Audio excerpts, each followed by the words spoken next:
Hello बच्चों। देखिए बेटा, आज जो टॉपिक हम डिस्कस करने वाले हैं वो आपका बहुत ही इम्पोर्टेंट है, ग्राफ। उससे पहले मैं दो छोटी छोटी डेफिनेशन डिस्कस कर रही हूँ आपके साथ, क्योंकि हम स्पीड की बात कर चुके हैं, वेलोसिटी की बात कर चुके हैं, एक्सेलरेशन की बात कर चुके हैं कि क्या होते हैं। इनकी बेसिक बेसिक बातें हमने कर ली है और आगे चलते जाएंगे, कॉन्सेप्चुअल बातें होती रहेंगी। तो अब इसके बाद आपके पास आता है कि यूनिफॉर्म मोशन क्या होता है और नॉन यूनिफॉर्म मोशन क्या होता है। तो अगर सीधी सी बात मैं कहूँ तो ये है, अगर किसी बॉडी की वेलोसिटी कांस्टेंट है तो उस बॉडी का मोशन यूनिफॉर्म है। तो आपने यहाँ पे देखो लिखा है कि अगर कोई body equal distance equal time में ट्रेवल करे इन द सेम डायरेक्शन तो वो यूनिफॉर्म मोशन को डिफाइन करती है। ठीक है बेटा। अब अगर कोई बॉडी वेरिएबल वेलोसिटी से या नॉन यूनिफॉर्म वेलोसिटी से चलती है तो उसका मोशन नॉन यूनिफॉर्म मोशन होता है। ठीक है बेटा, ये तो जस्ट थोड़ा इसलिए था कि आप बुक्स में देखेंगे ये डेफिनेशन लिखी हुई है, इसलिए आपको बता दी है। ठीक है, अब आपको पता भी होना चाहिए कि यूनिफॉर्म मोशन क्या होता है, नॉन यूनिफॉर्म मोशन क्या होता है। तभी हम आगे चल के जो इक्वेशन ऑफ मोशन डिस्कस करेंगे तो आपको ये भी पता चलेगा कि वो इक्वेशन हमें कब अप्लाई करनी है। चलो, वहां पहुंचने से पहले एक मोस्ट इंपॉर्टेंट टॉपिक आता है ग्राफ का। ग्राफ क्या होता है? आपने बहुत बार ये ग्राफ बनाए हैं, यूज किए हैं, मैथमेटिक्स में भी किए हैं और अदर सब्जेक्ट में भी आपने बनाए होंगे, केमिस्ट्री वगैरह में। अब देखिए बच्चों, ग्राफ जो होता है एक्चुअल में वो एक पिक्टोरियल रिप्रेजेंटेशन है, पिक्चर है यानी डायग्राम है। और उस डायग्राम के अंदर हम दो फिजिकल क्वांटिटीज के बीच में रिलेशनशिप देखते हैं। तो ग्राफिकल या डायग्राम के हिसाब से उस डायग्राम में कोई एक लाइन बनी होगी, एक कर्व बनी होगी। वो कर्व या वो लाइन हमें बताती है कि वो जो गिवन दो फिजिकल क्वांटिटी है वो कैसे रिलेट कर रही है। यही सब आप ग्राफ में डिस्कस करते हैं। यानी एक ग्राफ जो आप बनाते हो वो ग्राफ बहुत सारी बातें हमें बताता है।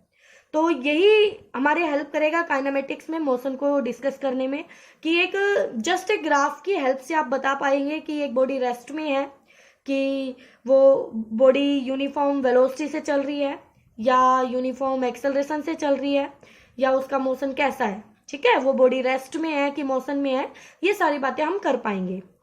तो देखिए बेटा, यहां पर मैंने आपको, अच्छा इससे पहले मैं एक छोटी सी बात बताती हूँ आपको फ्रेम ऑफ रेफरेंस की। अभी तक बातें नहीं की है, इसके बारे में हम डीपली बाद में बातें करेंगे। फ्रेम ऑफ रेफरेंस, जस्ट मैं एक आपको हिंट दे देती हूँ, आप अपनी बुक में भी पढ़ेंगे। फ्रेम ऑफ रेफरेंस क्या होता है बेटा? एक ऑब्जर्वर होता है, ऑब्जर्वर के पास वॉच होती है, घड़ी, और वो कोऑर्डिनेट एक्सिस की हेल्प से, कोऑर्डिनेट एक्सिस क्या होती है? थ्री म्यूचुअली परपेंडिकुलर एक्सिस, इनको कोऑर्डिनेट एक्सिस आप बोलते हो। ठीक है, तो कोऑर्डिनेट एक्सिस और वॉच और ऑब्जर्वर, ये तीनों मिलके एक सिस्टम बनाते हैं, और वो सिस्टम फिर किसी बॉडी का मोशन, उसकी पोजीशन, उसकी वेलोसिटी, उसकी स्पीड डिस्कस कर सकता है। तो वही हमारा फ्रेम ऑफ रेफरेंस होता है। ठीक है बेटा, इसकी फर्दर टू टाइप भी है, what is inertial frame, what is non inertial frame, तो उसकी बात हम बाद में करेंगे। तो यहाँ पे आप इतना ध्यान रखें कि फ्रेम ऑफ रेफरेंस क्या होता है। ये एक सिस्टम होता है जिसमें एक ऑब्जर्वर होता है, ऑब्जर्वर के पास वॉच होती है, और with the help of three coordinate axis we can define state of motion, rest of any body। ठीक है बेटा, तो ये होता है फ्रेम ऑफ रेफरेंस। चलिए अब आ जाए वापस। तो यहाँ पे ये कोऑर्डिनेट एक्सिस है, ये एक्स एक्सिस है, ये वाई एक्सिस है। तो मान लीजिए एक पैरामीटर मैंने एक्स ले लिया, एक पैरामीटर मैंने वाई ले लिया।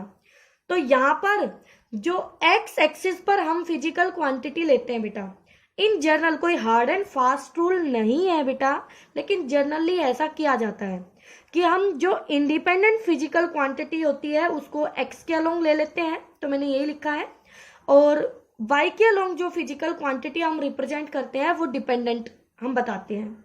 ठीक है, तो इसका मतलब ये हुआ कि वाई जो है वो एक्स पे डिपेंड कर रहा है, वाई डिपेंड्स ऑन एक्स। तो x हो गया इंडिपेंडेंट क्वांटिटी और y हो गया डिपेंडेंट क्वांटिटी।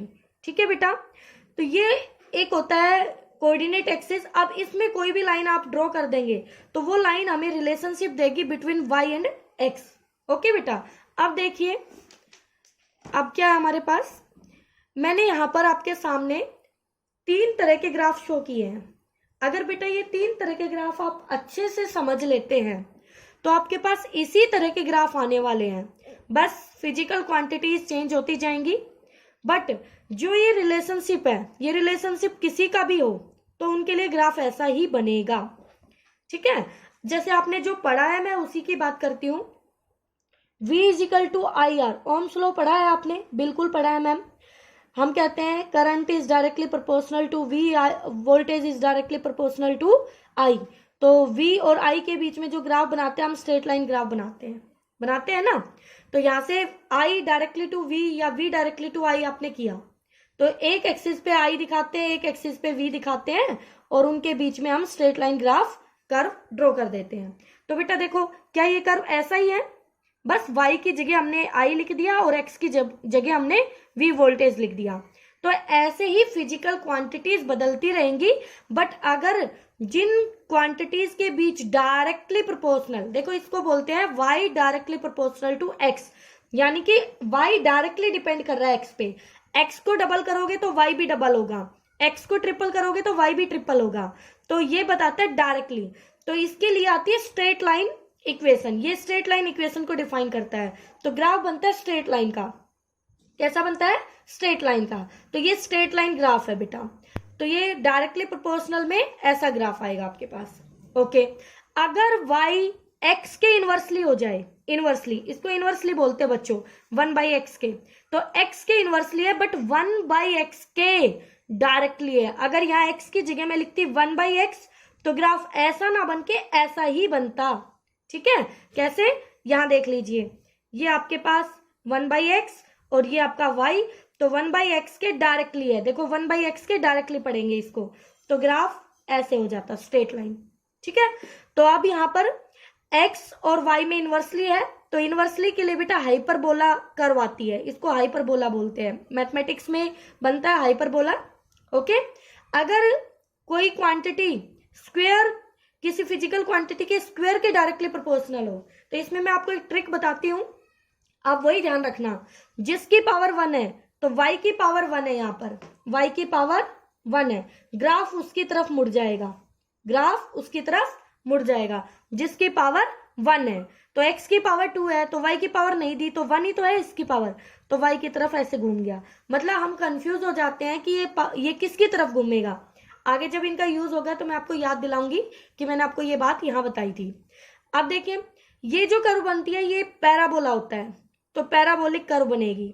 आगे चल के आप प्रोजेक्टाइल का मोशन पढ़ेंगे, उसमें ट्रेजेक्ट्री ऐसी आएगी, तो फिर हम बताएंगे कि यहाँ पैराबोलिक ट्रेजेक्ट्री है। ठीक है, तो बेटा इस तरह के ग्राफ आपको देखने को मिलने वाले हैं। अब बात आती है ग्राफ की जो फिजिकल सिग्निफिकेंस है वो क्या है। मतलब एक ग्राफ जस्ट उनके बीच का रिलेशनशिप बताता है या और भी बहुत कुछ बातें बताता है? बिल्कुल बताता है। उस ग्राफ की 2 फिजिकल सिग्निफिकेंस है, एक उसका स्लोप होता है, दूसरा उस कर्व के अंडर का एरिया होता है। स्लोप क्या होता है बच्चों? स्लोप होता है चेंज, मतलब आप ये कह सकते हैं कि स्लोप का मतलब होता है कि जैसे आपने अपने घर के बाहर रैंप भी बनाते हो तो आप उसको स्लोप ही बोलते हो ना, स्लोप है रैंप।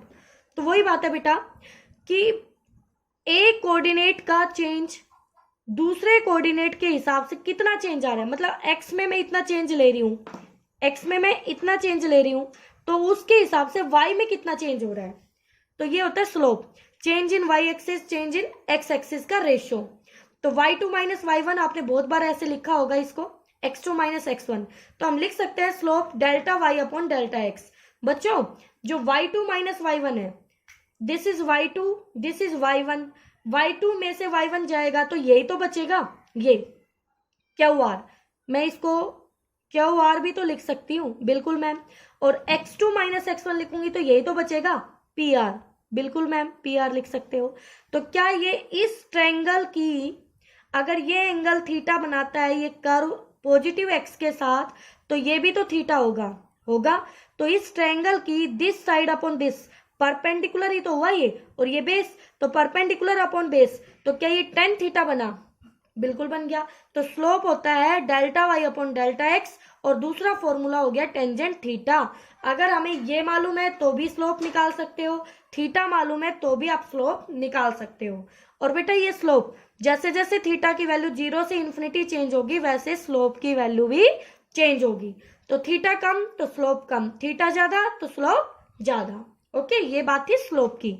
तो स्लोप आगे चल के हमें बहुत सारी फिजिकल क्वांटिटी के बारे में बताने वाला है। मान लो ये मैं जो नेक्स्ट वीडियो में डिस्कस करूंगी तो मैं पोजीशन टाइम ग्राफ की बात करूंगी, वेलोसिटी टाइम ग्राफ की बात करूंगी, तो उनमें आपको बहुत सारी फिजिकल क्वांटिटी देखने को मिलेगी कि स्लोप हमें किसके बारे में बता रहा है और एरिया हमें किसके बारे में बताता है। ठीक है, अब देखिए एरिया की नॉलेज क्या कहती है।